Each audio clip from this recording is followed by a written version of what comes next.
Are they all late today? I think you're late, dude. Oh no, it can't be me. It couldn't be you. You and I have been here for 15 minutes waiting for everybody, haven't we? Yeah. Yeah, where are you guys? Where is everybody? Hello? What's up, guys? Hey, actually, you got Michael Folks and you got Dave Hansen, your saltwater guide. We're doing our podcast here every Tuesday with Michael Folks, talking about the history of sport fishing and all the great things that happen in our industry on a daily basis. It is Promar Ahi USA Tuesday, and I am still in Alaska. This is my last official day here. We're flying out today at 4 o'clock. So we took the boss and his wife out fishing, and needless to say, they've never seen anything like it, even though they live here. I don't know, in an hour and a half, they caught over 100 fish for the two of them. So they were you showing them how to fish the black bass? Yeah, we showed them how to fish rock fish in 30 feet of water right across the bay from his house. I don't know, real quick, what happened? I don't have any messages from you about your guy. Steve was supposed to join Michael and I today. I don't know. Where are you, Daniel? What's going on? What happened? Can you tell me? Text message me. Let me know. Steve's got a kind of a museum like you, Michael. Oh, I've been there. I've seen it. It's phenomenal. He was supposed to join us today, but I don't know if he's busy or what's happening. Daniel Rubin, what's happening? Let me know. We can jump him on here right now if he wants. Whatever you want to do would be great. Everything got messed up because of the fishing. I know it's hard to believe. Yeah. Everything got messed up because of the fishing. But yeah, we showed him something, and we Promar gave us an epic amount of product. So they have the Akara jig, which is an absolutely incredible lure. And as I put together these videos, gang, you're going to see us just catch hundreds and hundreds of fish on the Akara jig, from lingcod, halibut, black rockfish, yellow eyes. Michael, the yellow eyes are like cow cod. Oh, they're huge. And they bite in 25 feet of water. Yeah, it's amazing fishing that shallow water stuff up there. It's so much fun on the light tackle. We probably caught 500 of those, and you're not allowed to keep them because they're almost extinct. Yeah, exactly. And then the quillbacks, you can't get through them on most of the spots because there's so many quillbacks up here, and you can't keep those because they're almost extinct. It's the craziest thing. Anything of color, anything with any oranges or yellows in them, you can't keep because it's almost extinct, Mike. They have worse regulations than California does. And that's saying a lot. I was going to say that's hard to believe. And I just couldn't wrap my head around it that these fish that are extinct, you can't keep them off your line. And I'm watching the charter boats up and everybody, they're going out there and fishing for the same fish we're fishing for, but they're fishing in 2, 3, 4, 5, 6, 8, 12, 1,500 feet of water. I know it's fun to drop a weight down 900 feet. I know that's fun for somebody. Then push the button on the electric reel. Oh yeah, that's my style of fishing. Oh my gosh. Might as well just go to Gelson's. Yeah. So we just showed, and I don't know, I'm sure everybody up here knows way more about fishing than we ever will, but we just showed the people we're staying at their lodge something they didn't even know existed right off the front porch in 20, 30 feet of water. When you get out in 60 to 80 feet of water, it's still wide open, but why do you want to wind up the same fish from that depth? We're fishing little tiny hookup baits, little tiny Akara jigs, little tiny Are you fishing bass gear, David, up there? Like open reels? We have that ReelQuick. We have those rods, and they're like graded 15 to 40 pound. Right. And real soft tips. And then we got the Okuma 5 Tesoro. So it's a small reel filled with 30-pound braid. We were fishing them in 200. We were fishing them in 200 feet of water, and we were fishing them in 20 feet of water. They worked just perfect. But at least you get to hold the rod, you get to fish, you get to feel the bite. They have a bunch of big gear on every boat down here. I walked the docks over in Pelican, which is a couple minutes from here last night, and had a burger and stuff. And every single boat has all these gigantic reels on it. And it's just, wow. I'm just blown away that maybe I'm not seeing it, but they're missing out on an epic fishery here in the shallow water. And it's perfect for children. Yeah, it was my funnest time up there was fishing off the docks for the black bass with the plastic baits, 10-pound string. Took my bay bass. Took all my spotted bay bass stuff up there and fished it. Did you really? Yeah, I didn't want to go out in the boats. I just said I'll sit at the dock all day and fish these because I love the bite. Yeah. And then when all the boats leave, when all the boats had left, it got real quiet on the dock, and this humpback just kept circling around and would swim right underneath me. Come back up, circle around, and swim right underneath me for hours. It's just the whale and I and spotted bait and black bass on light tackle was just a blast. And these black bass, like Michael's saying, they're black rockfish, but they look exactly like a calico bass. Yeah, very similar. Same shape, little longer spines.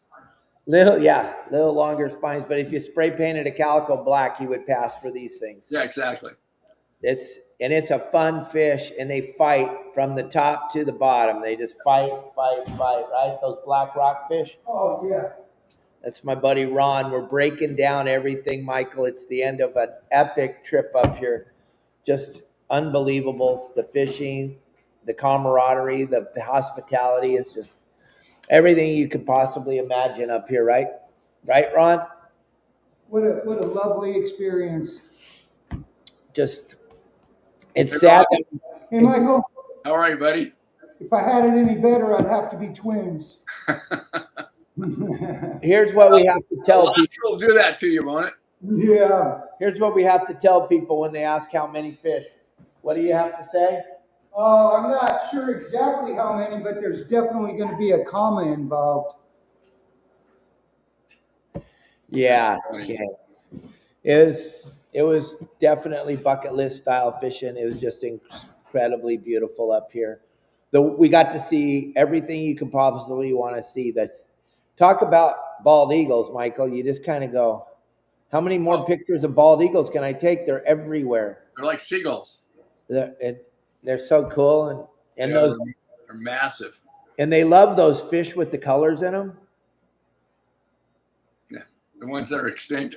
Yeah. They're like looking at us going. That's when they're floating. Why are you? Yeah, it's the same thing as SoCal, though. You have to have a descending device to drop dead fish back to the bottom so no one can see them. Yep.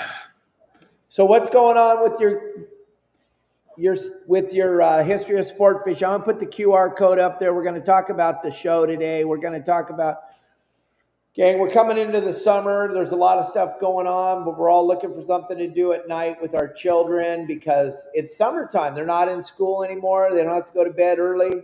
I tell you what, if you guys plug in the history of sport fishing and start to go down that rabbit hole with your children, this is Michael and I, we've talked about it before. Our favorite show growing up was The Wonderful World of Disney and Jacques Cousteau and Mutual Omaha Sunday nights, family night. I think this fits in there, don't you? It's family entertainment. There's no question.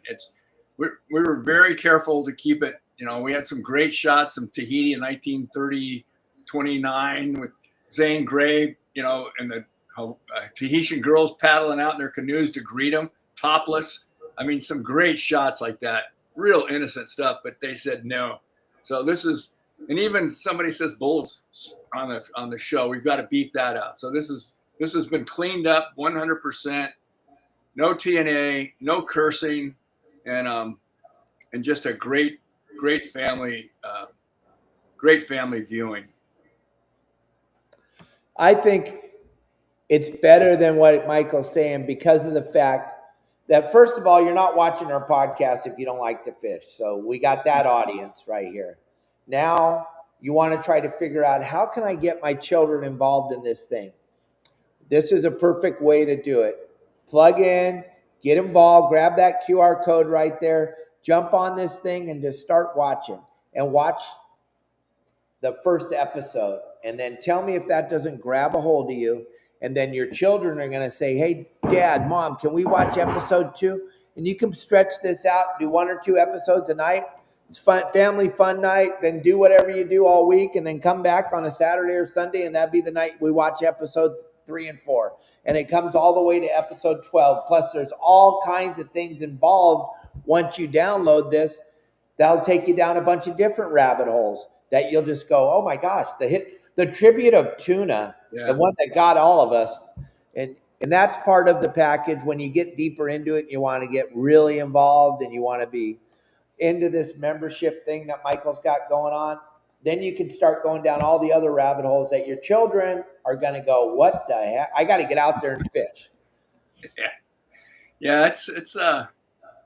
I'm real close to it. Obviously, I've been doing it for 5 years, so I'm like right up against the bark of the tree. I really can't see the forest, but it's a good series. I think it's going to everyone that's seen it, everyone that's downloaded it. We've had thousands of people download it, thousands of people, and the comments are all just, this belongs in the Smithsonian. I just gave it to my dad. It's the best gift I've ever given it to him. My kids can't take their eyes off it. So my wife even likes it. She doesn't fish. So we're getting all these good comments across the board. So I think we've got a good product here. I think it's a very entertaining look back at the sport and look forward as to what we can expect in the future of sport fishing as well. So I'm very proud of it. I'm honored to have, been able to put something like this together, and I'm just looking forward to the distributors taking it and really starting to get it out there on the marketplace. And you guys, everybody that's watching today, you guys can all help. You guys, if you're from Southern California, and a lot of you that are watching today you grew up listening and watching Inside Sport Fishing on Fox Sports West. And like I had Roy Rose on the show a couple weeks ago with Michael and I, and we've had quite a few really good guests, and we all talk about how exciting it was to get to see ourselves on Michael's show. And there's so many of you out there that have grown up watching it, but your children have no idea because the show's not on the air anymore. So this is a way to get everybody involved and to start to see it. So Michael and I need all of you to help us.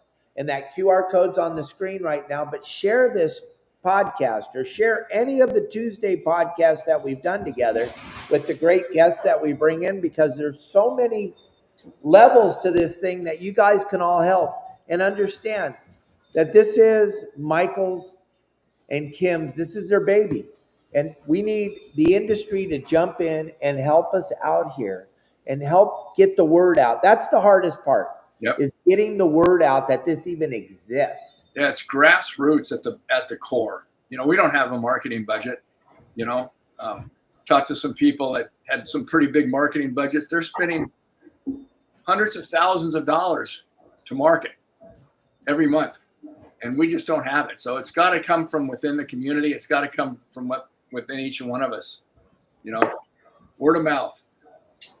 Yeah, and you guys can all help by just sharing the video. We're not asking you to give us any money or anything. Just share it with your friends, family. Let them know that this even exists. I promise you won't be disappointed. And then the thing that blow your mind that both of us can't wrap our head around this. $4.99, that's what it costs. Yep. And you're not down. You're like, what? $4.99, I don't understand. Yeah, that's it. It's not free because the network didn't pick it up and the streaming company didn't pick it up. So Michael's got to get something. He's got to eat. He's asking you for $4.99. I mean, come on. We all got $4.99 probably in our couches. That's a drive-through Starbucks. Yeah. And like I used to tell everybody when I first started Your Saltwater Guide, Michael, it was $4.99. And then I told him, go ahead and wait. It will cost more later, I promise you. Now it's $29.99. So just hang in there. You guys are going to find out the magic of this series, and then you're going to look back in a couple of years and go, I want to get it now. And now some streaming company picked it up, and it's going to be, you're going to have to sign up for Paramount or whatever company it is, and you're going to go, shoot, I got to pay $149 for the year. I could have watched it for $4.99. Don't wait. Just go check this thing out. And just because we haven't even done this for an awful long time, Michael, we need to talk about what is in this 12-part docuseries, because you and I did the show a year and a half ago when we first hooked up to start being co-host. And we kind of told everybody what was coming and what was in it and what it's all about. But let's go backwards a little bit. You had a vision 5 years ago to put together something that's going to show the history of you and I's favorite passion in the world. So how did you figure that out? And then what did it take? I'm going to let you walk us down memory lane and get us to where we are today.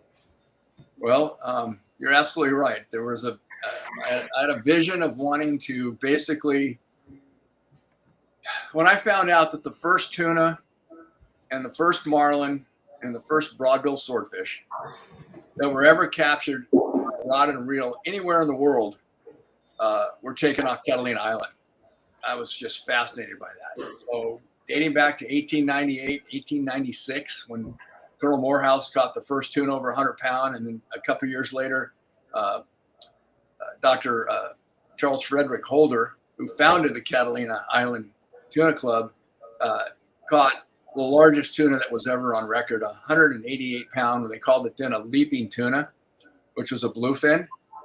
And that prompted him to start the Tuna Club of Avalon, and basically set up some fair, ethical, and techniques and angling practices that made it fair to the fish. Up until that point, fishing basically was simply done for a commodity. It was done for protein. People fished for protein, and they did whatever they could to capture fish in any way they could with big treble hooks, grappling hooks and chains. And I mean, they were throwing grappling hooks off the beach in Avalon and snagging white sea bass and yellowtail. That's insane. It was insane. I mean, hundreds and hundreds of them would come into the cove. So Holder said, we need to start a club that emphasizes the joys and the practices of sport fishing as opposed to just harvesting. So the idea was to tell the story of that first tuna, that first marlin, and then the first broadbill swordfish ever. We're all taken right there in our Southern California waters. And so that was the premise. That was the idea to tell that story. It was basically, I wanted to kind of do it on an upbeat tempo, similar to what Bruce Brown did for the Endless Summer. So my idea was to have Endless Summer meet Ken Burns for sport fishing. And that was the concept. That was the initial idea. We were going to do about a 75-minute film. And it started off fine. We were putting the pieces together, and the Catalina Island Museum and the Tuna Club and the Santa Barbara Museum and the Balboa Rod and Reel, the Balboa Angling Club and San Diego Rod and Reel Club. Everybody that heard about what we were doing got involved with us, and really just opened up their vaults. They opened up their archives and said, "Listen, we don't have any money. We can't sponsor the show. We don't know what it's going to look like, but we will definitely help you any way we can in terms of material." So when the IGFA, Trout Unlimited, Bonefish Tarpon and Trust, the American Museum of Fly Fishing, Orvis, all these companies, as the word got out, they all said, please use whatever we have that you can use to help tell the story. And that just opened up the floodgates.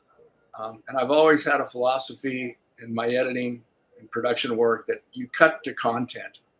If you have good content, that's what you cut. Well, everything else gets left on the floor. And if it's 10 minutes, it's 10 minutes. If it's 10 hours, it's 10 hours. So long as you're cutting to good content.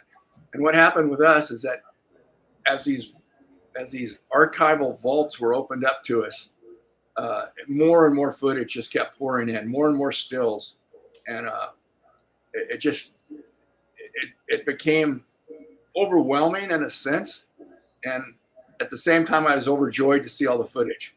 So the challenge I've had over the last 5 years is to assimilate all of this. I don't know I'm not a very technical savvy guy, but we have over 400 terabytes of data on our drives. I've got 29 drives tied into this system, and over 400 terabytes of photographs and materials, press clippings, videos, some of it dating back over 100 years.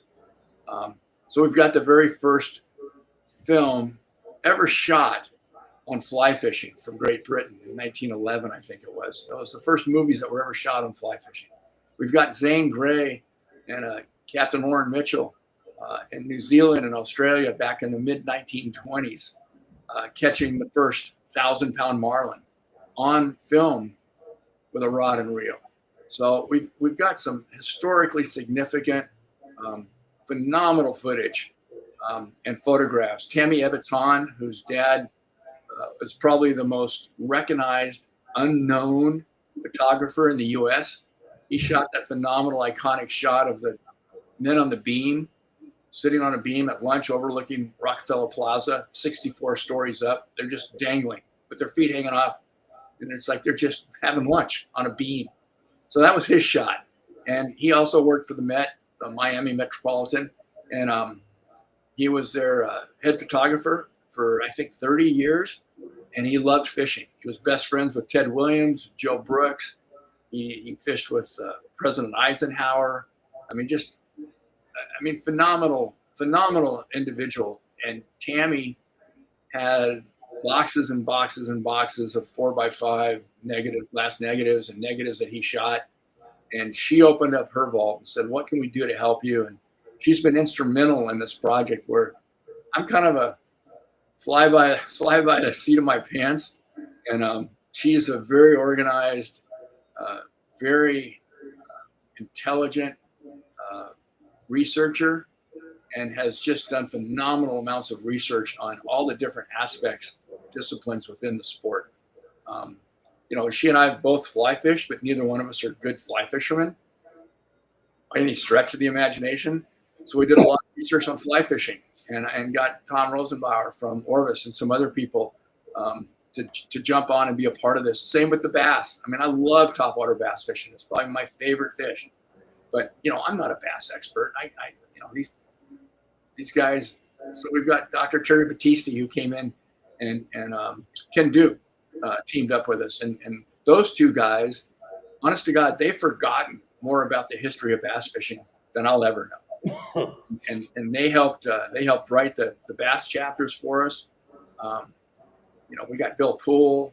Ingrid stepped up and did a couple of great interviews. We got Stein Poole, Bill's son, talking about when they were building the Royal Polaris and some of the problems they had down there in Chula Vista, where people were it's just being built on a dirt lot, but they had a little tool shack and people were breaking in their tool shack and stealing tools. So, Stein tells the story when he was 15 and a half, he got his learner's permit and he came home and he said, Dad, I got my learner's permit. And Bill goes, great. And he tosses him the keys.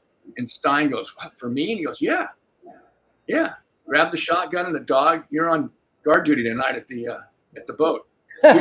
First. So, those are the kind of little insightful stories that if you really love the sport, I think it's some very interesting artifacts, if you will, and tidbits and trials and tribulations.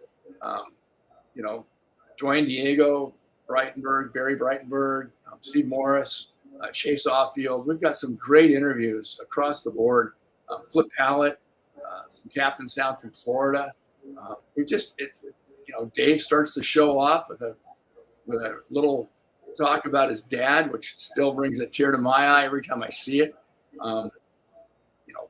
It just goes on and on. Sisters on the Fly, casting for recovery with cancer patients, breast cancer patients that are recovering. Healing Waters for the veterans. We do an extensive coverage of what the sport means and how it can help heal the soul. And there's so much more to fish than just what's on the end of your line.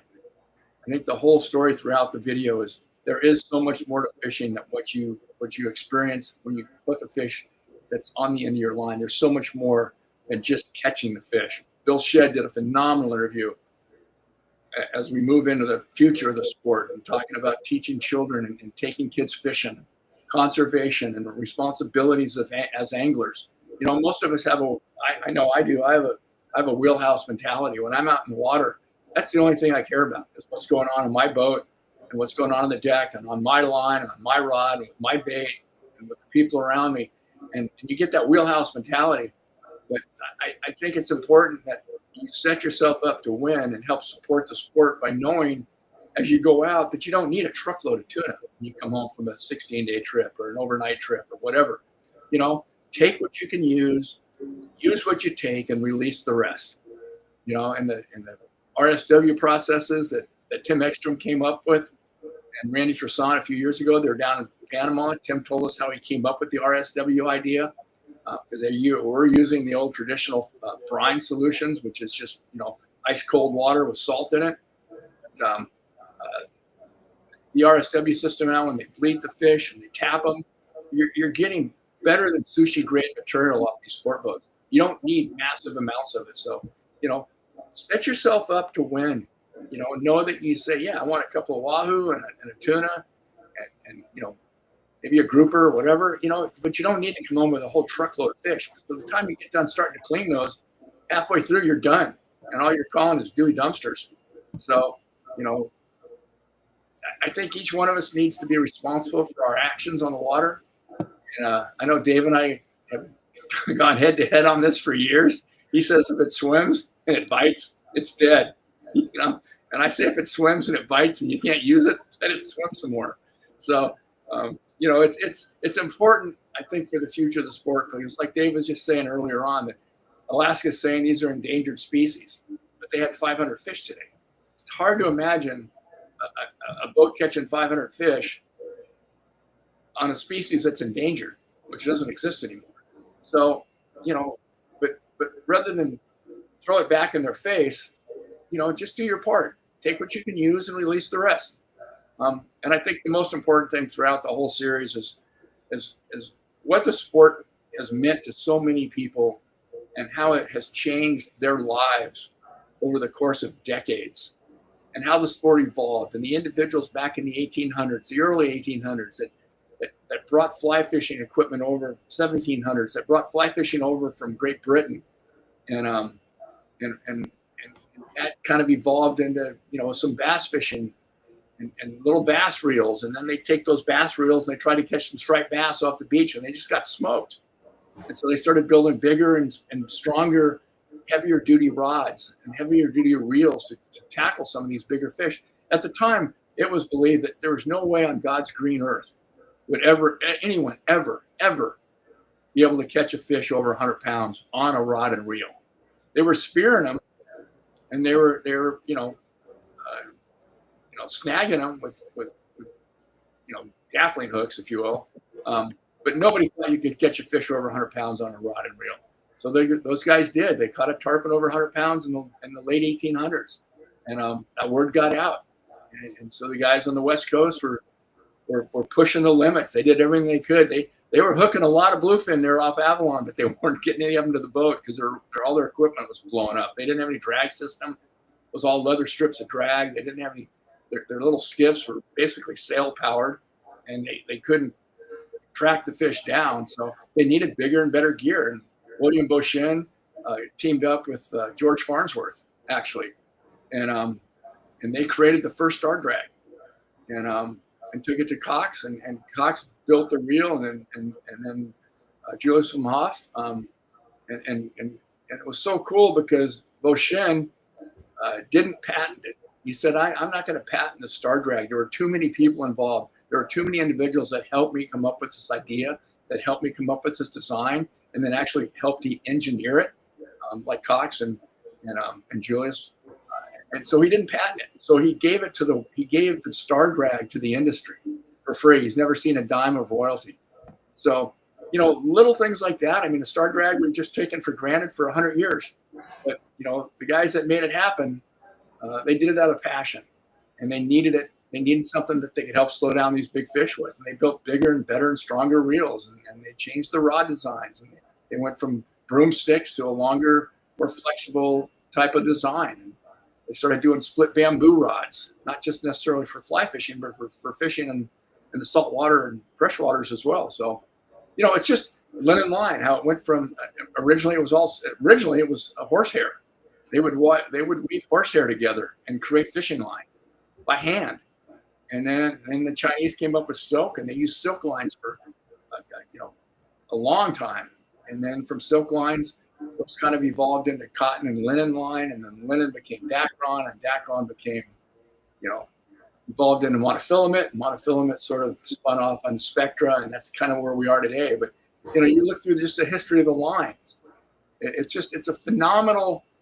If you love the sport, I think you're going to love the series, because it really does touch on every discipline and every aspect of it. Absolutely. And I want to get back into talking about Catalina for a minute here. But right now, let me show you guys.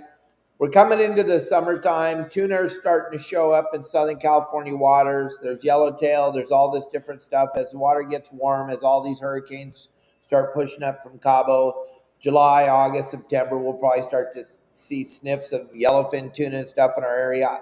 I want you to see this lure that I never fish with. Hey, Justin, I need to talk to you too. But I never, ever, when I'm trolling, don't have one of these out in the pattern. We'll talk about this for a minute. We'll get into the rest of this show. But check this video out real quick from Promar. Hi, gang. Your saltwater guide, Captain Dave Hansen, with some more bitchin' Ahi Promar products.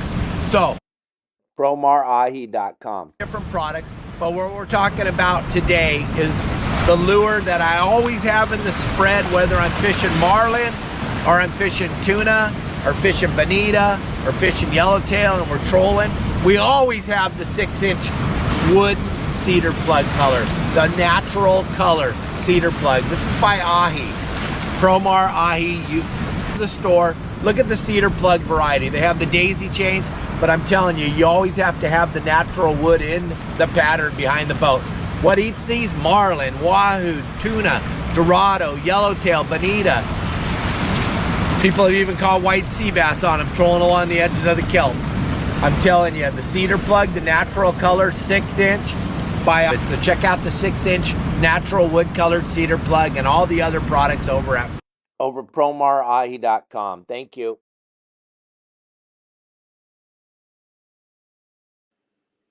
There we go. All right, gang. I want to. That's my backyard. That's where I live. Can you hear me? Yeah, can hear you good now.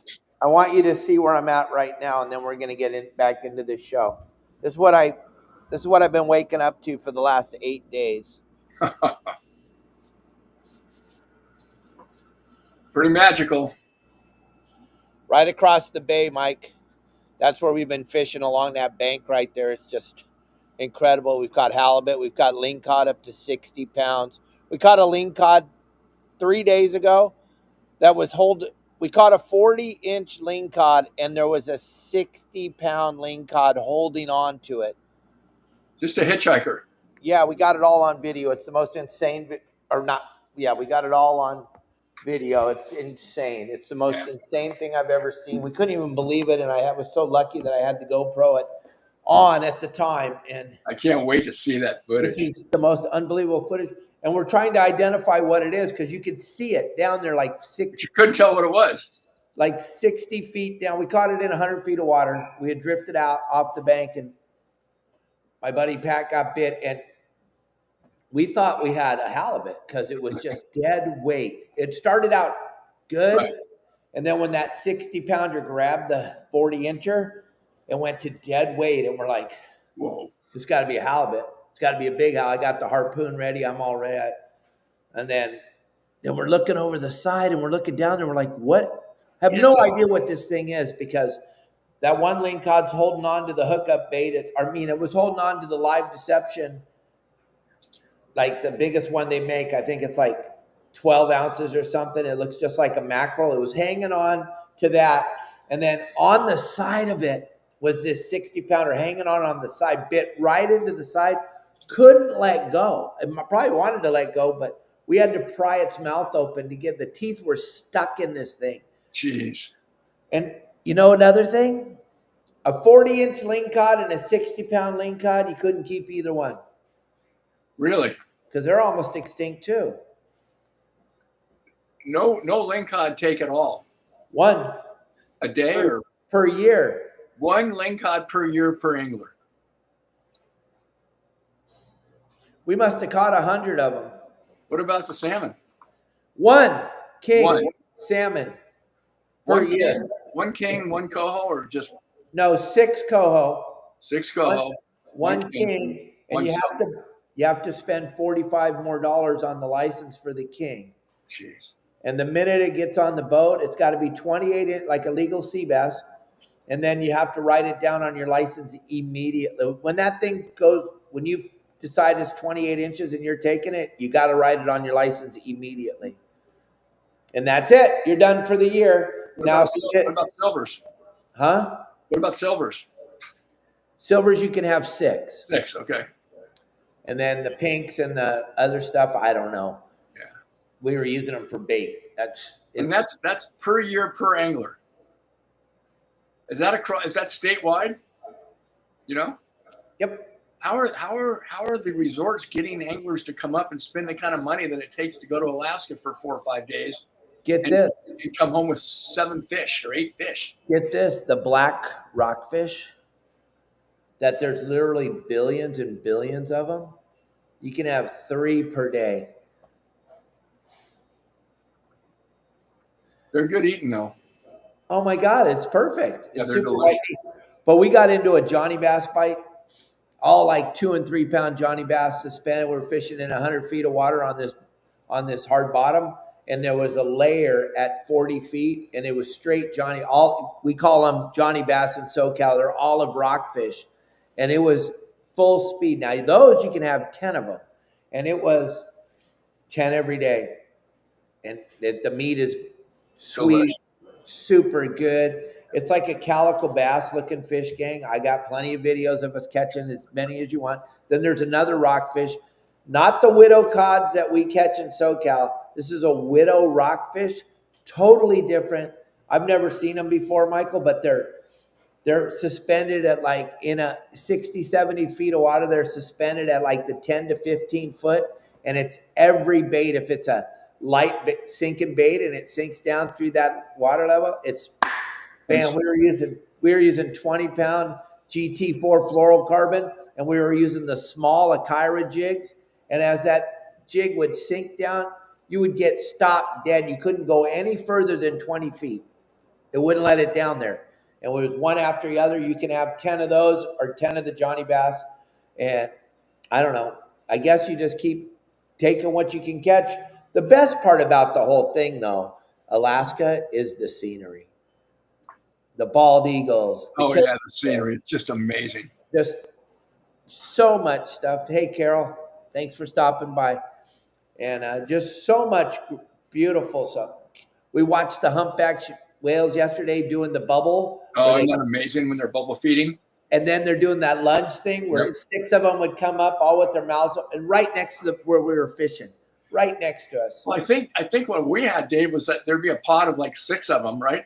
And they would circle together, and then 5 of them would blow. They'd blow their air out. So they'd form this basically a net out of air bubbles, which would trap the bait because the bait wouldn't go through the air bubbles. And then the last one would come up through the middle with his mouth open and just inhale it. And then they drop down and they'd circle up again. And then the next one would take its place in the middle of the net and come up. They are just the most amazing, right next to the boat. Yep. You're sitting here with your jaw hanging down, not even believing what you're getting to see. And they don't care. They're on a mission to eat. They don't care if you're there. Nope. Just don't get in the middle of the bubbles or they'll eat you. And they'll swallow you. They're coming up full speed vacuum cleaners. Yeah, it's pretty spectacular. So I think, it's the same thing with SoCal. I think it's the same thing with everywhere. If you go and don't show up to any of the meetings, all the Alaskan fishermen, you guys just don't show up. They're just going to keep taking.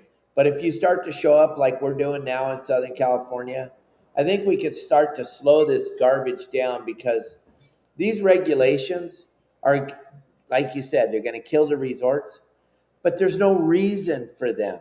There's absolutely no reason for them. You and I talk about it all the time. You cannot affect the population of fish with a fishing pole, a piece of string, and a hook. You can't. Now, you and I both know there was some stuff done back in the 60s and 50s all over the world that there was It was just rape and pillage. That Yep. hasn't happened in California. That hasn't happened in Alaska in a very, very long time. But I think enough's enough, gang. It's time to allow the recreational fishermen. And this goes back to your docu-series, Michael. This goes back to our forefathers when they wrote the Declaration of Independence. They did it because they were thinking of us, and these were outdoorsmen. And they knew that if they didn't put this stuff in there, we the people and our rights and all the different things, if you go and you read through it, all this cool stuff is for us. Absolutely.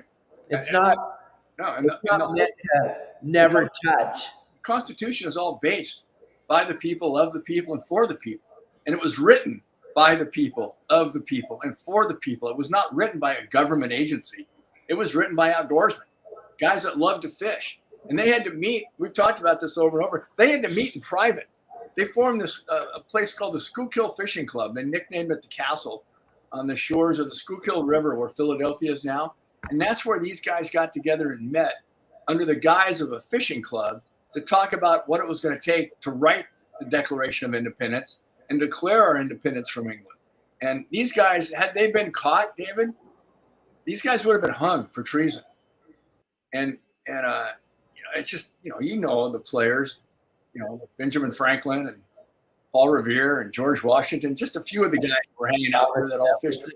George Washington had a little 10 fishing container tackle box that he'd take with him into battle because they used that to feed themselves. So he had this, we've got pictures of it from the museum, of the Washington Museum, where it's a little fishing kit that George Washington carried with him into battle. Those are the guys that wrote our Declaration of Independence and ended up writing the Constitution. So, we owe our lives and what we know of this country today to the outdoorsmen of yesteryear. And I had a meeting yesterday with a friend of mine who, and I didn't really know this story. There's a little area between Newport Beach and Laguna Beach called Crystal Cove. And Scotchman's was the nickname that we had. We used to surf there when I was a kid. Had a great break on a reef out there. Scotchman's Cove and then Crystal Cove. And about 1999, I think, right around 1998, 99, the Irvine Company decided they wanted to build Newport Coast. And so they bought the huge, I don't know how many hundreds of acres up behind Crystal Cove that goes up over the hill and then down into Mission Viejo. And they started to terrace it all. They were just bulldozing everything, getting ready to build a big set of track homes that are now worth millions, But they did some shady stuff, including taking some drainage ditches and going straight down into the ground like 50 feet and tapping into existing discharge, big pipes that would discharge down to the ocean. And at the time, for the hills and everything, it was fine. But once they started terracing everything and then spraying it, all that runoff and all that pollution was coming down illegally.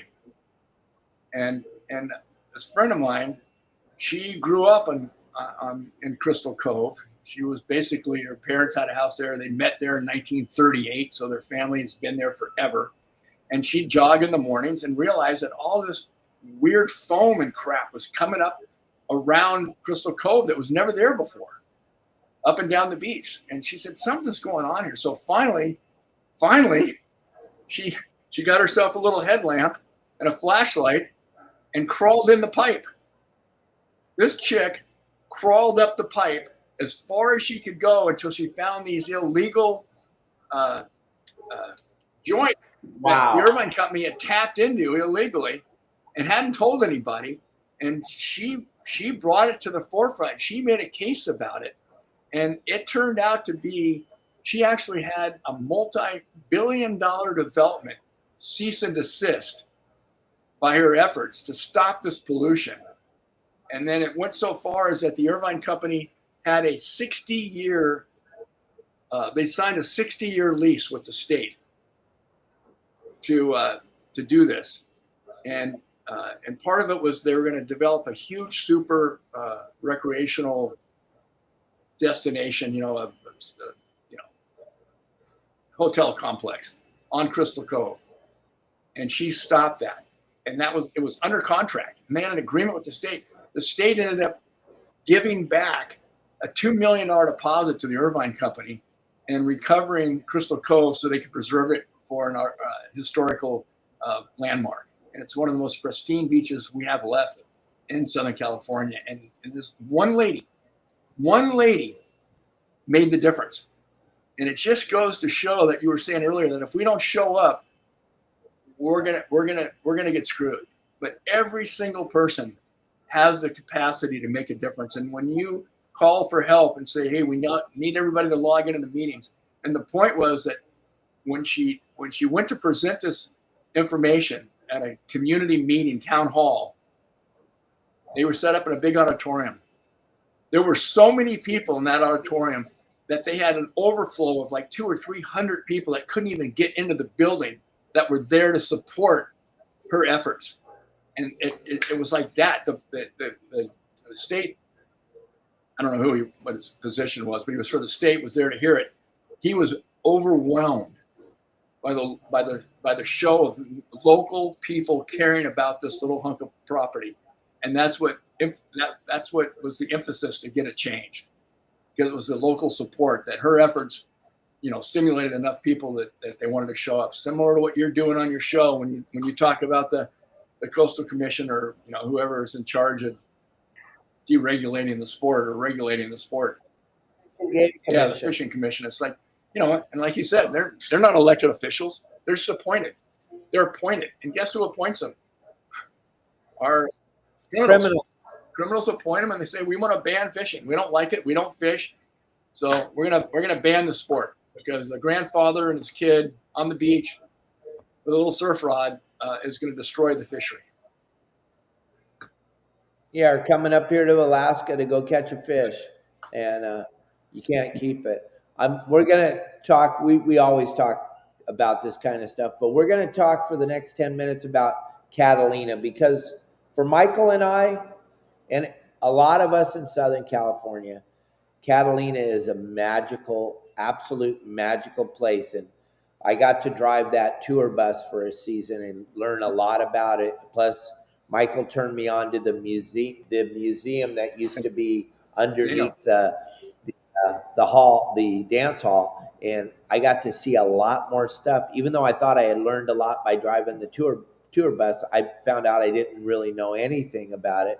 Like Ronald Reagan, his very first job in the entertainment industry was working on Catalina, announcing for the Chicago Cubs. Mr. Wrigley used to have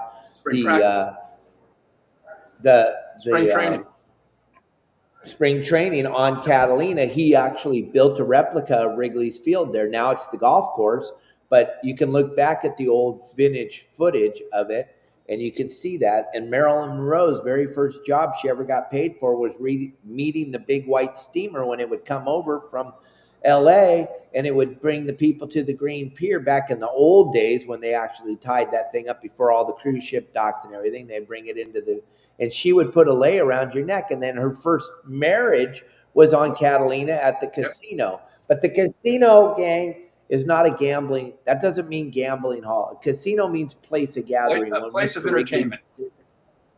And when Mr. Wrigley built it, that's what he had in store for it. Now Michael's gone way down the rabbit hole, being a member of the Avalon Tuna Club, which is a pretty unique group of men. And then the stuff that's hanging in his museum, which is his garage behind him, he was able to grab a bunch of stuff when they took out all the fishing stuff out of the museum. You got a bunch of cool old skin mounts and stuff. So talk about Catalina for everybody for the next 10 minutes, please. It's like you said, Dave. To me, it's the most. It's my favorite place in the world. It's probably the most magical, spiritual, uplifting, mentally, spiritually, emotionally freeing environment I've ever been in my life. I mean, there's no place else in the world that I'd rather be than sitting on the back of Vintage, tied up on mooring 246 there in Avalon. I mean, it's just, once I hook that boat up to the mooring, I just flip off my brain and everything just turns to peace. And that island is just, there's been a lot of changes. They're still trying to make a lot of changes. I talked to a friend of mine that's fourth generation Catalina family, and I was all upset and worried about, you know, the Catalina Island Conservancy and working with, you know, New Scum about killing all the deer and everything they want to do, eradicate this. They wanted to take off every eucalyptus tree on the island because they weren't indigenous. They wanted to cut down every single eucalyptus tree on the island because it wasn't indigenous. That's the kind of mentality that these guys have. And so I was pretty upset about it. And he said, listen, Michael, Catalina has a way of self-correcting. The island has always self-corrected. No matter who's come over and no matter what they've tried to do, the island self-corrects. And to me, that's just a spiritual vortex of energy that we have. We're so blessed to have just 25 miles off our coast. And it's amazing to me when I talk to people that have never been to the island. I mean, so many people in Southern California have never gone to Catalina. And you can jump on the ferry. It's about a 45-minute ride over. You can spend the day and come home in the afternoon or that evening, spend a night, come home the next day. And you talk about some of the things like, you know, you go to Divers Cove there, you know, just south of the ferries where they all come in. It's a preserve. And you take a bag of peas and a mask and snorkel, and you've got to keep those peas up over your head because the bottom just comes up. It's a Garibaldi, it's an orange curtain that comes up underneath you when you're snorkeling, and they just inhale these peas. And then all of a sudden they'll split and these big 5, 10, 9, 11-pound calico come up. You're going, oh my God. And they're just inhaling the peas and just Peas, salt, buttered peas. So you got to keep your peas up over your head or they're going to be gone like that. So when you look down in a mask and snorkel and see the ocean's an orange bottom, the floor of the ocean just rise up to meet you, it's just an amazing experience. So there's so many things to do at Catalina. Some of the best fishing in the world. It's tough. That island is a tough island to fish if you don't know what you're doing. And that's why your guys, your captains are so, Justin and those guys are so good because they've spent so much time at that island. They understand the nuances of the currents. And everything at that island is based on current. Is it going uphill? Is it going downhill? Is it pushing in? Is it pushing out? You know, if there's no motion, there's no bite.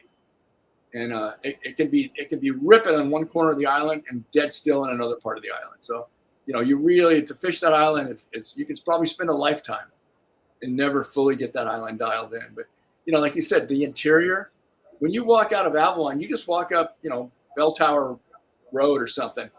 Within a couple of minutes of being outside of Avalon and gets a little outside of the residential streets, you're in wilderness. I mean, it is wild. It is untamed, untouched. And there's just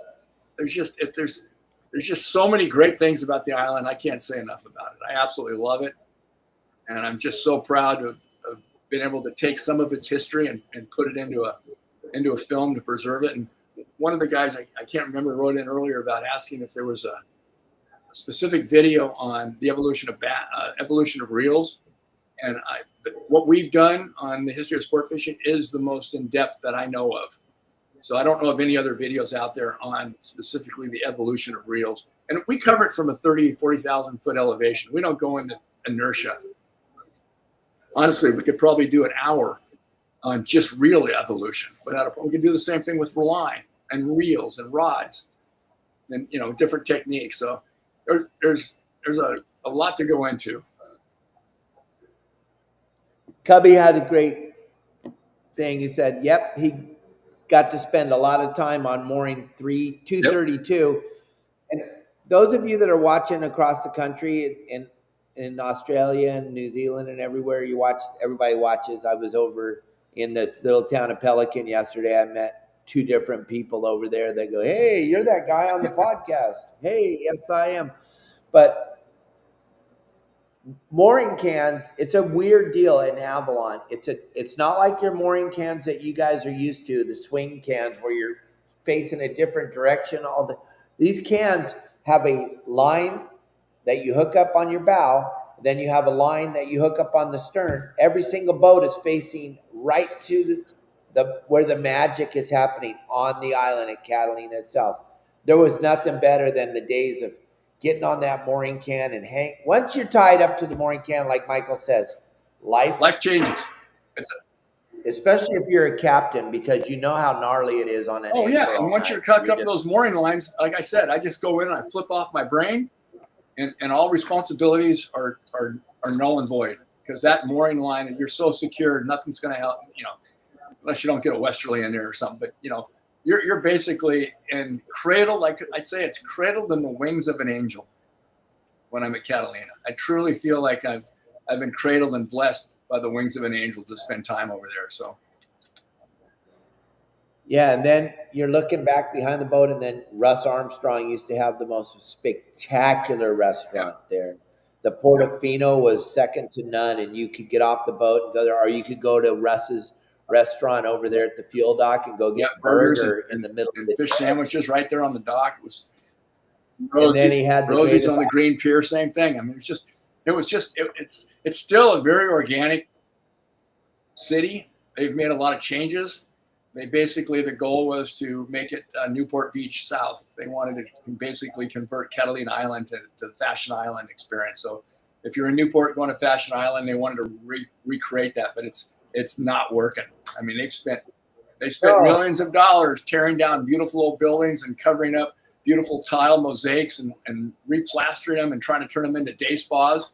Nobody goes there for a day spa, Well, besides, Michael, the thing like Russ Armstrong explained to me is Captain Dave.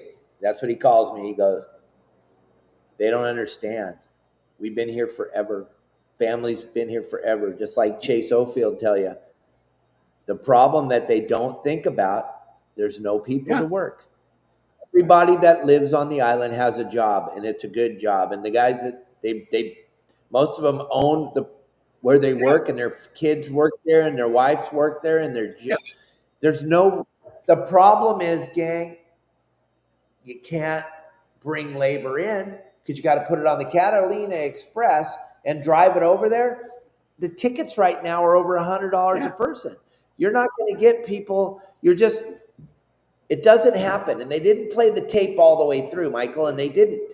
And they took away the yellow shore boats, which was so ridiculous. Cool. Those shore boats were so fun. And they didn't do any research. It was so funny. My dad was still alive at the time, and he's all, you know what? I'm all what? He goes, they're over there building some shitty boats that aren't going to be able to carry any people because they have no COI. The yellow boats were, but they were also, the way that the whole thing worked with the Wrigley's back in the day was they were, what do you call it when something's been going on for so long you can't change? They were grandfathered in. Right. So in order to carry more than 6 people, there's a whole bunch of stuff that has to happen. The yellow boats, they were grandfathered in. You could put 35, 40 people. They'd load those yellow boats up too. Many nights for many, many years. And then all of a sudden, the powers that be came in and they're going to change. Now you got to get on pontoon boats. I'm sorry. These things are stupid, and they got a steel staircase that everybody that's been on them now, you have a big old knot on your shin, and you only can carry 6 people. Every yacht I've run, Michael, when we go to Catalina, we have way more than 6 people. So now you got to split the groups up. It's the dumbest. Or you got to. We go on and on. Yeah. It's so crazy what they try to do. And those yellow boats are all sitting there in Long Beach. And they know what they've tried to do. It's not going to work. The yellow boats will be back chasing. I hope so. Everything Catalina just seems to fix like you said, it's the island self-corrects. The island has a way of self-correcting itself. So yeah, we're pretty lucky to live in Southern California, period. I mean, yeah, so do us both a favor. We're going to wrap this show up. I got to go pack. It sucks. I got to leave here. Yeah, but we're going to wrap this up, gang. I'm going to throw Michael's QR code back up on the screen, and I want to ask you to please grab this QR code, download this phenomenal docuseries, and go see what we talk about every Tuesday with all the biggest names in the industry. Last week or the week before last, we had Tom Rowland on the show. Look up Tom Rowland podcast. The guy's a stud. He had so much great things to say about Michael and all the great things that you did. And he helped you out with some really cool vintage footage too. And everybody that comes on the show, they love Michael. They love all the things he's done. All the guys, legends in the industry, blow Michael's mind every time they talk about how he changed their lives. Do us a favor and hit that QR code. Go over there and check it out. You won't be disappointed, I promise you. Yes, right, sir. Michael? And gang, thank you all for watching our silly little podcast every day. I appreciate it. I appreciate everything you do. Tomorrow's probably going to be a kind of weird day. I'm flying out of Seattle, or flying out of Juneau, Alaska tomorrow morning, going to Seattle, then going from Seattle to Orange County, then Orange County to Cabo. I don't know if there's going to be time for the show or not. You'll all know together, I promise you. If you see me at 12 o'clock, I'm doing the show. If you don't, I'm probably not doing the show tomorrow. Things happen. But tomorrow's big travel day, back to Cabo. Marley's super pissed. He's been biting the hell out of Kelly because I'm not there. So I got to get home. Kelly's had enough of dealing with Marley. All right. So everybody, thank you. Safe travels going home, David.